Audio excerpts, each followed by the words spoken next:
Dugaan penguntitan Jampitsus Kejaksaan Agung Febri Ardiansyah oleh anggota Densus 88 Polri menyisakan tanda tanya bagi publik. Pertama, apakah penguntitan bentuk intervensi hukum yang tengah ditangani Kejaksaan Agung yang belakangan tengah gencar mengusut kasus korupsi tata niaga timah di Bangka Belitung? Dan kedua, mengapa anggota Densus 88 yang notabene mengurusi tindak pidana terorisme justru memata-matai penegak hukum lain? Kita bahas, sudah ada Wakil Ketua Bidang Polhukam Fraksi PKS di DPR, Mardani Alisera, dan mantan Kepala BAIS Soleman Ponto. Selamat petang, Bapak-Bapak.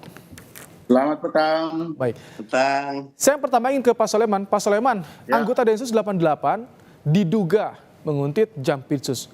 Dugaan pelanggaran apa yang bisa muncul dari kasus ini, Pak Soleman? Yang jelas bukan diduga lagi, menguntit itu ditangkap kok.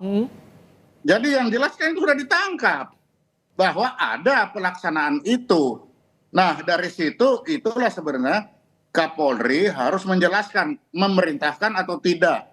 Densus juga harus menjelaskan memerintahkan atau tidak. Karena bisa saja ada orang lain di luar polisi yang memanfaatkan dia. Oke. Nah kalau itu memang tidak ada, maka itu adalah tindakan sendiri. Ini harus dihukum. Itulah akibatnya. Ini kan pekerjaan intelijen. Pegangan intelijen itu kalau ketangkap ya sudah pasti hukumannya berat. Oke. Dan ini harus ada. Kalau tidak akan terulang kembali. Jadi bukan tidak boleh, boleh aja seperti itu. Tapi persyaratannya satu, jangan ketangkap. Kalau ketangkap ya tahu sendiri bahwa atasan akan bilang saya tidak merintahkan, dan tanggung sendiri. Ini kalau bergerak sendiri mungkin ada, Kapolri ya kecolongan, sudah. Pak Soleman. Paling berat pecat itu. Pak Soleman, kalau ini bergerak sendiri mungkinkah Kapolri kecolongan?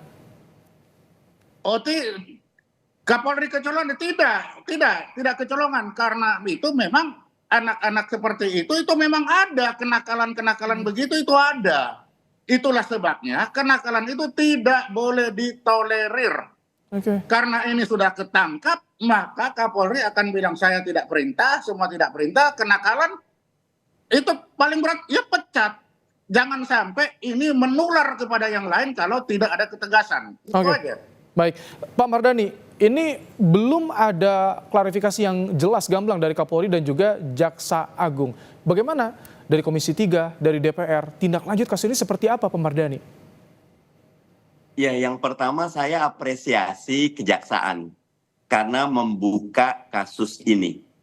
Pak Sulaiman, kalau nggak dibuka sama Jampitsus atau teman-teman Kejaksaan, ini akan jadi barang gelap. Ya, kalau barang gelap kita tidak bisa belajar bahwa ada sesuatu yang serius di sini. Apa seriusnya?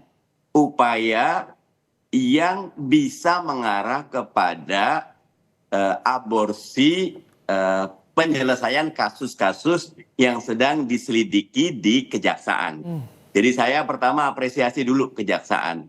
Nah yang kedua, karena Kejaksaan juga sudah secara resmi menyatakan, maka organisasi yang membawahi Densus perlu segera melakukan penyelidikan. Yang Pak Sulaiman tadi bilang benar. Dan di bab ini ada golden time.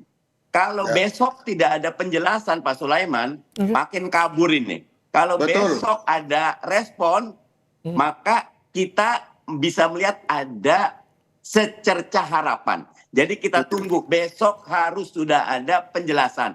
Apa konstruksi sebenarnya. Begitu. Baik, Pak Soleman, ini kan Densus menangani persoalan terorisme. Apakah ini undang-undang terorisme dilanggar di kasus ini? Sebetulnya aspek legalitas memata-mata itu bagaimana sih, Pak Soleman? Pak Soleman? Tampaknya sambungan audio visual kami dengan Pak Soleman Ponto sedikit terganggu. Baik, kita ke Pak Mardani kembali. Pak Mardani, jadi kalau misalkan belum ada kejelasan dari institusi Polri, ada dugaan ini bagian dari intervensi hukum di Kejagung atau bagaimana? Tentu kita berharap kepolisian segera memberikan penjelasan bahwa yang terjadi adalah A, B, C, D, transparan, lugas, dan jangan takut. Kepolisian itu sekarang bagus sekali kok kepercayaan publiknya. kejadian ini kalau tidak ditangani dengan baik justru bisa menurunkan kepercayaan publik kepada polisi yang sudah bekerja dengan baik. Dan karena itu kita dukung kepolisian, kejaksaan, semua transparan, akuntabel, bongkar hal-hal yang gelap. Karena gini, dosa, kejahatan itu pada ruang-ruang gelap. Sekarang kita sedang punya komitmen membuat semua terang biar tidak ada dosa dan tidak ada kejahatan. Begitu. Oke, kalau dari sikap fraksi bagaimana melihat kasus ini? Tentu teman-teman Komisi 3 tadi Pak Nasir Jamil sudah menyampaikan kita ingin masalah ini diselesaikan dengan seksama dan jangan jadi presiden. Karena kalau jadi presiden berbahaya sekali. Nanti masing-masing nih kejaksaan kepolisian, KPK punya kemampuan intelijen dan alat sadap. Kalau itu digunakan untuk saling merusak, berbahaya. Harusnya semua digunakan kepada para penjahat dan kriminal. Oke, baik. Pak Soleman sudah terhubung lagi ya, Pak Soleman? Baik, Pak Soleman, ini kan yang diduga mengutipnya Densus 88, notabene ngurus soal terorisme. Apakah undang-undang terorisme dilanggar dalam hal ini? Kalau soal aspek legalitas memata-matai itu bagaimana sebetulnya, Pak Soleman? Iya jelas salah. Undang-undang terorisnya dilanggar, tata krama bernegara dilanggar. Itu sudah pasti salah, memata-matai sesama memata-matai siapa aja kalau ketangkap itu tetap salah. Itu udah salah itu. Ya boleh. Yang dia boleh kalau tidak ketangkap. Makanya harus hati-hati.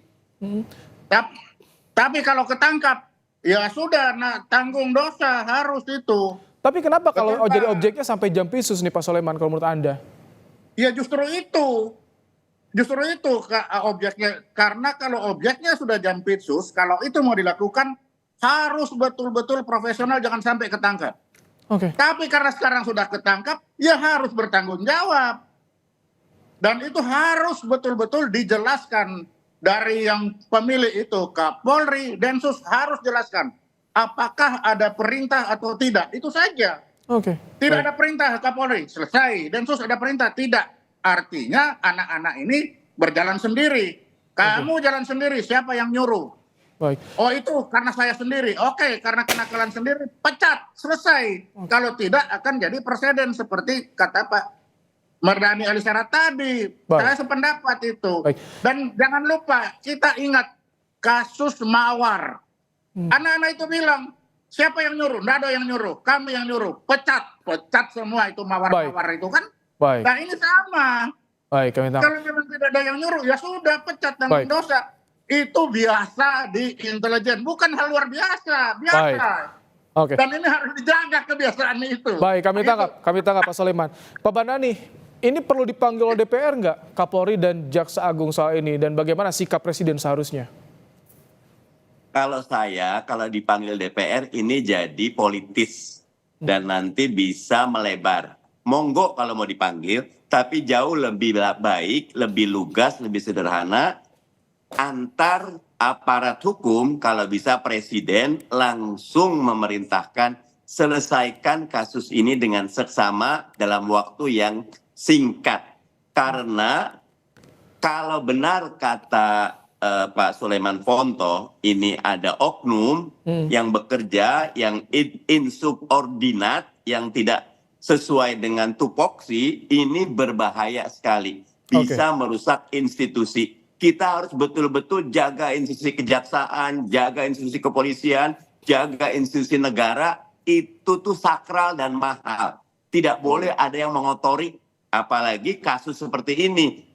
Ini akan sangat buruk persepsinya buat institusi negara ketika kejaksaan lagi mengusut kasus besar, tiba-tiba ada kasus seperti ini, masyarakat berpikir bisa selesai apa tidak ini. Dan itu buruk buat kita sebagai bangsa. Baik, terima kasih Pak Mardhani Alisera dan juga Pak Sulaiman Ponto telah menyampaikan pandangannya di program Kompas Petang sore hari ini.